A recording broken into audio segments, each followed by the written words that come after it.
There are moments in a courtroom when no one shifts in their seat, when the air itself seems to pause because everyone senses what is coming next. This was one of those moments. Two men stood side by side, neither looking at the other, both certain they were right, both convinced they had been wronged. One believed he had been forced. The other believed he was blameless. And somewhere between them sat the truth, patient, unbothered, knowing it would be heard eventually. Before we dive in, let us know in the comments where you are watching from. We would love to see how far this conversation is reaching. The citation itself was unremarkable at first glance, 47 miles per hour in a 25 mile per hour zone. The kind of number that usually comes with a sigh, a lecture about paying attention, maybe a fine and a reminder to slow down. Most days, cases like that blur together. A distracted driver, a moment of carelessness, an apology, a lesson learned. But then the statements were read. The driver said he had been forced to speed, forced by the man sitting in the back seat. The passenger said he was just along for the ride, that he had no control over how someone else chose to drive. Two versions of reality standing inches apart. In 32 years on the bench, patterns become familiar. People lie outright. People stretch the truth.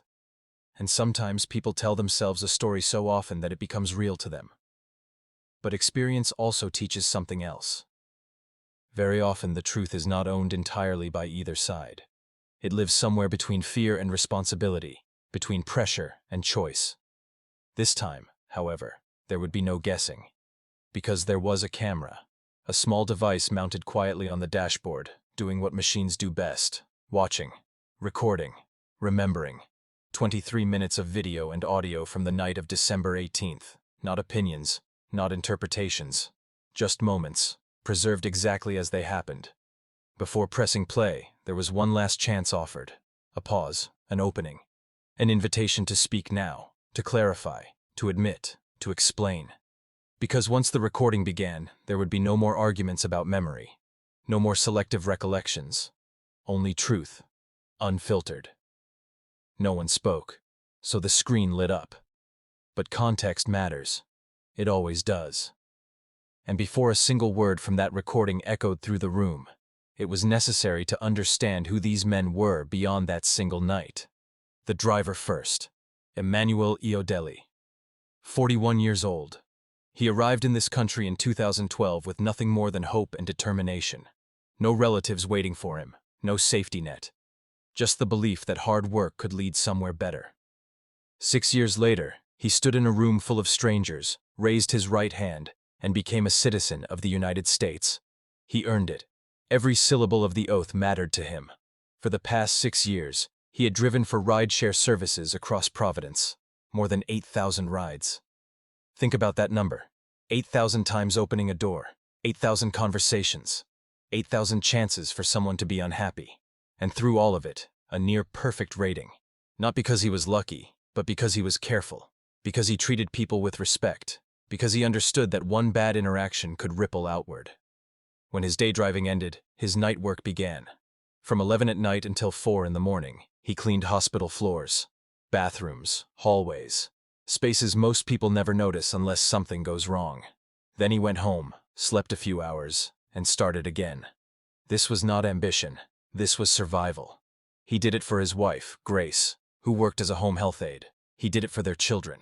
A 14-year-old son who had just earned a place at one of the most competitive public schools in the city. An 11-year-old daughter. A 7-year-old son. And every month, without exception, $400 traveled across an ocean to his mother in Lagos. Because when you make it out, you do not forget the ones still waiting. No criminal record, no traffic violations. 6 years of professional driving without a single citation. And now he stood here for one mistake that could cost him everything. Then there was the passenger, Richard Covington, 52 years old, senior vice president at a financial firm, a man who spent his days advising others on risk and reward. He lived on a tree-lined boulevard where homes carried 7-figure price tags and mornings were quiet. His net worth, according to public records, hovered comfortably above $4 million. Success had come to him, and with it, a certain expectation that things would move when he asked them to. His passenger rating told a story of its own. Lower than average, a pattern of complaints. Nothing dramatic on its own, but together, a suggestion. People noticed how he treated them. That morning in court, he checked his phone repeatedly while the case was being read, as if time here was being stolen from something more important. Two men. Two lives that had never intersected until a Thursday afternoon ride. The facts were simple. Pick up downtown. Destination set for the hospital. No surge pricing. No unusual traffic. A routine trip that should have ended quietly. 7 minutes in, the first request came. Go faster. Calmly declined. The speed limit was being followed. Traffic lay ahead. The response was not a request. It was a demand. Minutes later, impatience hardened into threat. A warning about ratings, about reports, about lies that could end a livelihood with a few taps on a phone screen. Then came the words that changed everything. Accusations threatened. Power exercised. Fear planted deliberately. When the reason finally surfaced, it landed with weight. A wife in labor. Early. Dangerous. A first child after years of loss. Fear does that to people. It narrows vision. It strips away empathy. It convinces you that your emergency outweighs every rule. But fear does not grant permission. The recording captured it all. The moment the driver's voice shifted, the sound of an engine accelerating. The instant when choice was surrendered not to inevitability, but to pressure. And then the siren. The officer did her job. The car stopped. And just as quickly as the threats had come, the passenger stepped away from them. Not my problem. I had nothing to do with this. That sentence lingered, because it revealed something important. Pressure had been applied, but ownership had vanished. When the recording ended, the room was different. No one questioned what had happened anymore. The question became what to do with it. Sympathy did not erase responsibility. Fear explained behavior, but it did not absolve it. The driver had opportunities to stop. Safe places, moments of stillness where a different decision could have been made. He did not take them, and yet, when asked why, his answer was painfully human. He was afraid. Afraid of losing work. Afraid of an accusation that would suspend him without trial. Afraid of algorithms and ratings and systems that do not care about context. Afraid that doing the right thing would cost his children stability and his mother survival. Fear does not make someone evil. It makes them vulnerable. But fear does not protect pedestrians. It does not shorten stopping distance. It does not keep children safe on residential streets. Then the passenger spoke again, and for the first time, the armor cracked. The story of miscarriages, of years of disappointment, of a phone call that morning that turned the world upside down, of sitting in an office while the person you love most is fighting to bring life into the world too early. That fear was real too. Two men, both driven by fear. One wielded it, one absorbed it, and between them, a neighborhood full of people who never agreed to be part of that exchange.